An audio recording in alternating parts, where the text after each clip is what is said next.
رسیدیم به دفتر اول مثنوی بخش 5.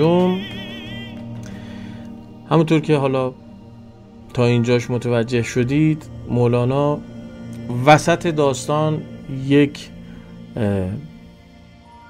گریزی میزنه به یک مسائلی، یک درس‌هایی و نکاتی، دوره برمیگرده سراغ داستان و اینجا برگشت به سمت این که پادشاه مواجه شد با اون فرد که از سمت خدا اومده بود، اون پیر. دست بگشاد و کنارانش گرفت، همچو عشق اندر دل و جانش گرفت، بغلش کرد اون پیر رو، دست و حالا پیشانیش بوسیدن گرفت و از مقام و راه پرسیدن گرفت. ازش شروع کرد پرسیدن که چه خبر، مسیر اون چجوری و راه داستان.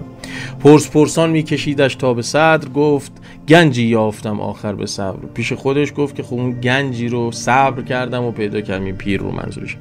گفت ای نور حق و دفع حرج، معنی صبر و مفتاح و فرج. چند تا بیت عربی هم داره که لقای تو جواب هر سوال مشکل از تو حل شود، بی قیل و قال، بدون حالا های و هوی و سر صدا مشکل ما رو تو حل میکنیم.